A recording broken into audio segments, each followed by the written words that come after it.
కార్తీక పురాణము రెండవ భాగమండి. రెండవ రోజు శుద్ధ విధియ సోదరి ఇంటికి వెళ్లి ఆమె చేతి భోజనము చేసి ఆమెకు కానుకలు ఇవ్వవలెను. తోబుట్టువులు లేకున్నా వరుసకు సోదరి అయిన వారి ఇంటికి వెళ్ళవలెను.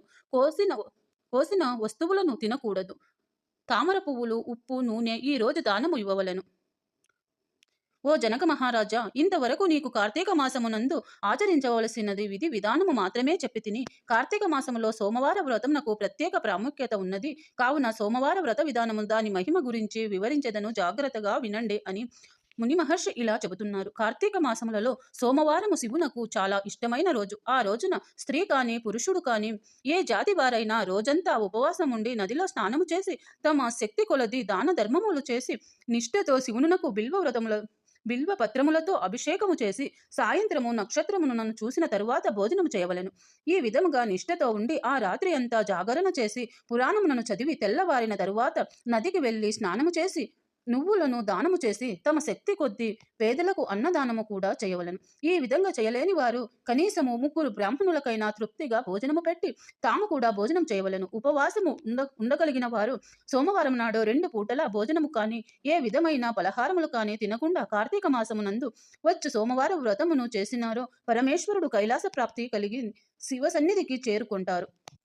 భర్త లేని విదంతువులు సోమవార వ్రతమును చేసి శివపూజ చేసినచో కైలాస ప్రాప్తియు, విష్ణు పూజ చేసినచో వైకుంఠ ప్రాప్తియు పొందుదురు. దీనికి ఉదాహరణమునకు ఒక కథ నీకు చెప్పెదను, శ్రద్ధగా విను. కార్తీక సోమవార ఫలమునచే కుక్క కైలాసమునకు పోయెను. పూర్వకాలమున కాశ్మీర దేశములో ఒక బ్రాహ్మణుడు ఉన్నాడు. అతడు పురోహిత వృత్తిలో తన కుటుంబమును పోషించుచున్నాడు. అతనికి నిష్ఠురి అనే కుమార్తె ఉన్నది. తండ్రి ఆమెను సౌరాష్ట్ర దేశమునకు మిత్రశర్మ అను ఒక బ్రాహ్మణ యువకునకు ఇచ్చి పెండ్లి చేశాడు. ఆ బ్రాహ్మణ యువకుడు 4 వేదములు శాస్త్రములు చదివినవాడు కావటం వలన సదాచార పారాయణుడై భూతదయ కలిగినవాడు ఎప్పుడూ నిజమునే చెప్పేవాడు, నిజాయితీగా ఉండేవాడు. భగవంతుని పేరు జపించుచున్నాడు. అతనికి అపర బ్రహ్మ అని కూడా పిలిచేవారు. ఇటువంటి ఉత్తమ పురుషుని భార్య అయిన విష్ణురి యౌవన గర్వముతో కన్ను మిన్ను తెలియక పెద్దలను తిడుతూ అత్తమామలను భర్తను దూషిస్తూ కొట్టుచూ పరపురుషులతో కూడినతై వ్యభిచారిగా మారి తన ప్రియులు తెచ్చిన తినుబండారములను, వస్త్రములను, పువ్వులను ధరిస్తూ దుష్టురాలై తిరుగుచుండగా వంశమునకు అప్రతిష్ట తెచ్చినది. అత్తమామలు ఆమెను తమ ఇంటి నుండి వెళ్ళగొట్టారు. కాని శాంత స్వభావుడైన భర్త మాత్రము ఆమె ఎంతటి తప్పుడు పనులు చేసినను సహించి గృహస్థ్రమ ధర్మానికి లోపం వస్తుందని పొమ్మనకుండా ఆమెతోనే కాపురము చేస్తున్నాడు. కానీ చుట్టుపక్కల వారు ఆమె గయ్యాళితనమును యవగించుకొని ఆమెకు కర్కశ అనే పేరు పెట్టారు.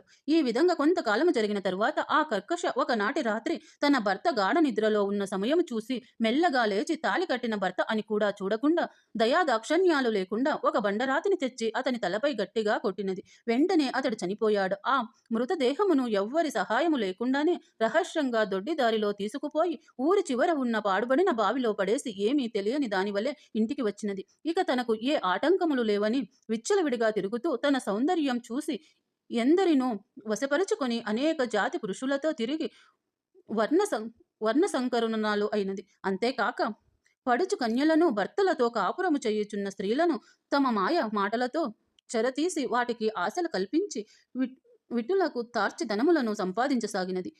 ఓ జనక మహారాజా, యవ్వన బింకము ఎంతో కాలము ఉండదు కదా. క్రమక్రమముగా ఆమెలోని యవ్వనము నశించినది. దానికి తోడు శరీరమంతా కుష్టు వ్యాధితో కురూపి అయి భయంకర రోగములతో బాధపడుచున్నది. కర్కశ ఈ విధంగా నరక బాధలు అనుభవించి ఒకనాడు దిక్కులేని చావు చచ్చినది.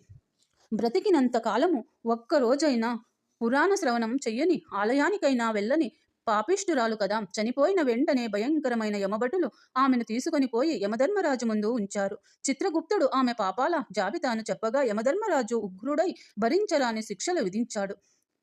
విటంచులతో సుఖించినందుకు కాను యమభటులు ఆమెను ఎర్రగా కాల్చిన ఇనుప స్తంభములను కౌగిలించుకొమ్మని చెప్పిరి.